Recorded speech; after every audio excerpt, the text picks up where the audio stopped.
Fala pessoal, está começando agora mais um episódio dos 7 minutos sobre vídeo.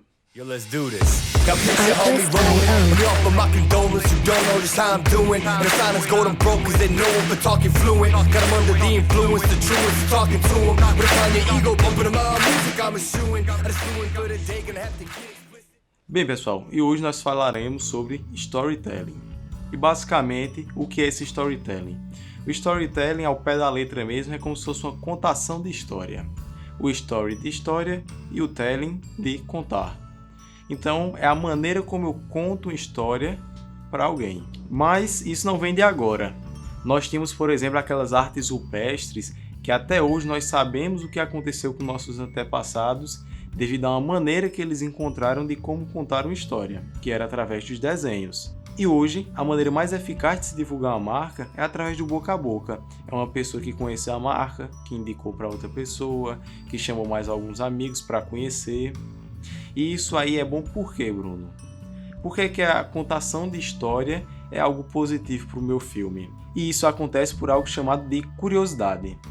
Então aquela pessoa que está ali, aquele bom brasileiro que gosta de uma conversa, gosta de uma fofoquinha, ele sente curiosidade de conhecer um pouco mais quando a gente começa a contar uma determinada história. E isso da história não é algo propriamente do vídeo, mas a gente tem poemas que contam histórias, nós temos pinturas que contam histórias, nós temos músicas, pega aí um bom sertanejo, que conta aquela história de alguém que chifrou alguém, que aquele rapaz descobriu e foi para um bar e viu que tinha mais gente esperando por ele lá. Isso lembra alguma coisa? Lembra um sertanejozinho?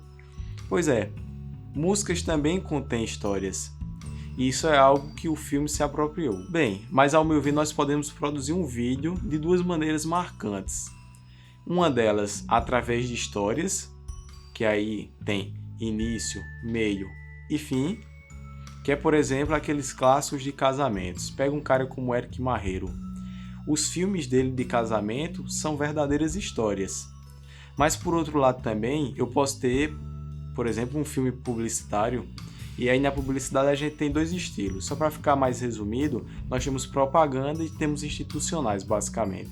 O institucional que visa vender o valor daquela empresa e a propaganda que visa vender um produto. Em ambas as partes, seja no institucional ou na propaganda, por exemplo, no institucional a gente vai ter um depoimento de uma pessoa que superou dificuldades, que batalhou bastante, tudo isso para conseguir montar aquela empresa. E isso chama a atenção, porque eu digo, caramba, eu posso fazer também.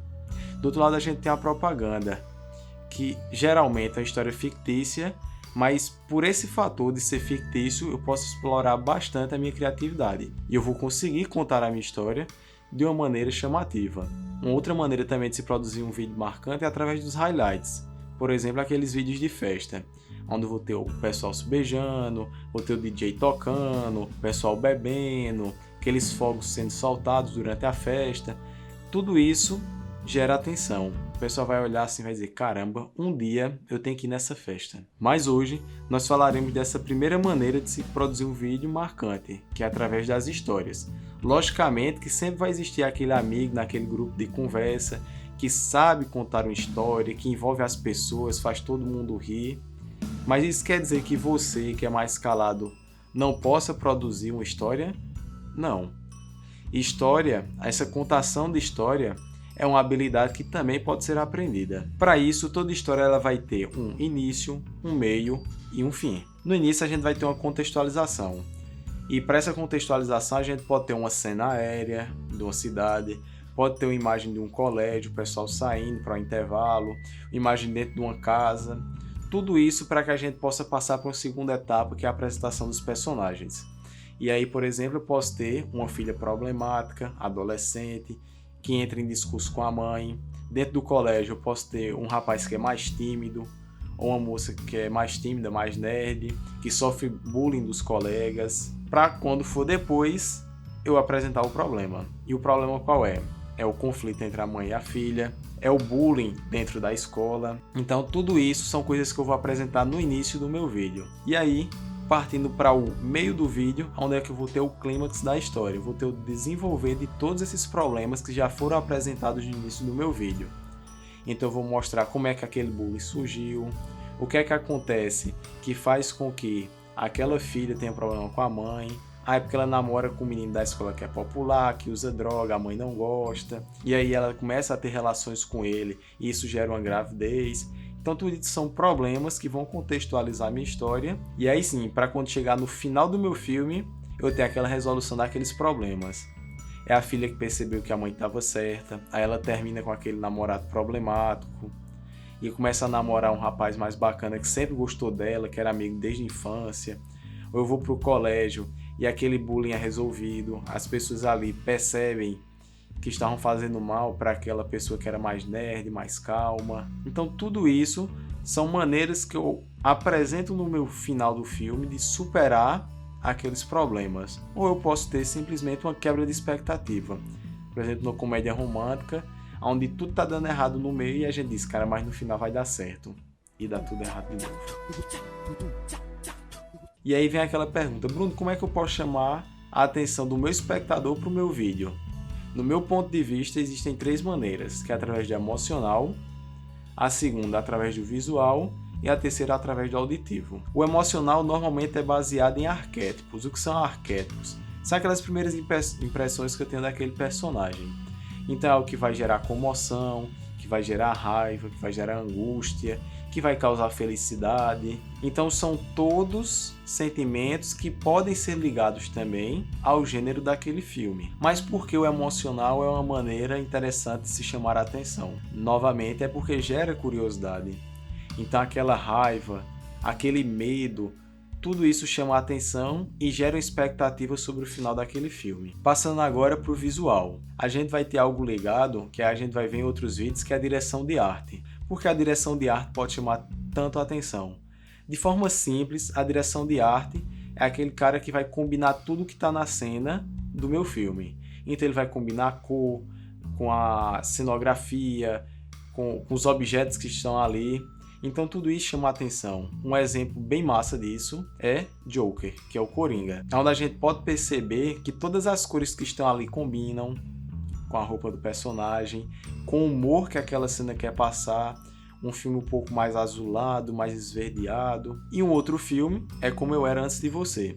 Para quem já teve a oportunidade de assistir, é uma comédia romântica onde, se a gente perceber as cores que são utilizadas naquele vídeo, do início ao fim, são todas cores que combinam. Então ali é um azul com amarelo, é um verde com vermelho. Além do mais, todas essas cores que estão presentes na roupa da personagem combinam com o humor da cena e com os objetos que estão ali postos ao redor. E por fim, a gente tem a parte auditiva, que pode ser tanto pela maneira como a história é contada, a narrativa em si, como também a utilização de gatilhos mentais.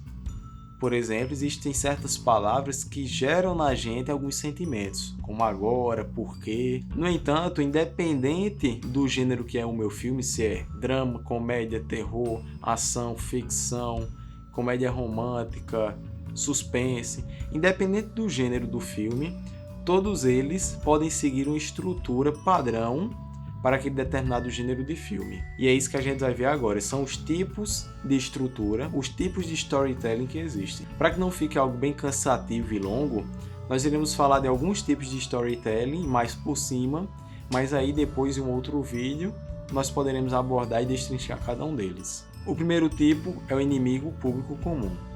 E o que é que acontece nesse tipo de história? Nós vamos ter um ambiente polarizado, uma dualidade. Por exemplo, um filme onde tem uma gangue que é rival da outra. Então ou você pertence a essa gangue e está fora dessa, ou pertence a essa gangue e está fora dessa. Ou então um ambiente polarizado politicamente falando. Ou você é do partido A ou é do partido B. Ou é do partido B ou é do partido A. E aí, para contextualizar essa minha história, eu posso ter uma personagem da gangue A que se apaixona por um personagem da gangue B. E aí eu vou ter todos destrinchados essa minha história. Eu posso ter algo bastante característico desse tipo também de história, que são os segredos. Um segredo do partido A, que comove alguém e faz com que essa pessoa migre para esse partido B. E aí eu posso ter mais outros 2 tipos de história, que são do fracasso à fama e a jornada do idiota. Na jornada do idiota, eu vou ter um personagem que tem dificuldades, e essas dificuldades que são destrinchadas ao longo do filme no final a gente percebe que tudo pode dar certo. Já do outro lado, que não é de uma maneira mais geral, nós temos do fracasso à fama. A diferença é porque esse personagem agora ele tem uma dificuldade específica. Por exemplo, se eu pegar o filme O Discurso do Rei, aquele personagem do filme O Discurso do Rei, ele é gago. Então é uma dificuldade específica dele de falar em público. Então eu mostro aquela dificuldade, apresento aquelas dificuldades, mostro como elas vão sendo superadas e o desfecho final do filme, como aquele personagem agora está. E aí, por fim, nós temos um último tipo de história que iremos comentar, que é a jornada do herói, onde eu vou ter um personagem comum que acaba passando por uma situação na vida que muda completamente a história dele. Ele reluta contra aquilo que modificou sua vida, então ele encontra um mentor, o mentor ensina ele enfrenta os problemas, supera esses desafios e depois vira uma inspiração. E aí, como exemplo, nós temos os típicos filmes de heróis. Nós temos, por exemplo, o filme Homem-Aranha. Então, no filme Homem-Aranha, nós temos o personagem comum que acaba indo para um laboratório, é picado por uma aranha e aquilo modifica toda a sua vida. Ele reluta contra aquela situação, é apresentado problemas, dificuldades. Ele supera aquelas dificuldades e no fim vira inspiração para outras pessoas. Todos esses filmes de herói, na verdade, são baseados nessa estrutura chamada a jornada do herói. Mas lógico, temos toda essa estrutura, essa maneira de contar a história, e não é porque o filme tem uma história que vai ser bom para todo mundo. As pessoas vão se identificar com determinados tipos de história de acordo com o seu emocional, com o gênero que ela gosta. Eu, por exemplo, eu gosto muito de Harry Potter, gosto de How I Met Your Mother, gosto de Friends, mas eu já conheço pessoas que, por outro lado, não gostam desse estilo de ficção, de comédia. Mas lógico, apesar de todos esses tipos de história e dessas maneiras como nós podemos contar a história, não é porque eu conto uma história que todo mundo vai gostar. Eu tenho determinados gêneros que chamam mais atenção, eu tenho determinadas expectativas que a pessoa coloca diante daquele filme de acordo com suas referências que podem frustrar ou não ela. Então é isso, pessoal. A hora da propaganda agora. Deixa aí embaixo nos comentários qual o gênero de filme que normalmente você assiste, qual o tipo de história que você gosta mais, baseado nessas que nós contamos hoje. Se gostou, deixa o likezinho aí e nos vemos no próximo vídeo sobre roteiros.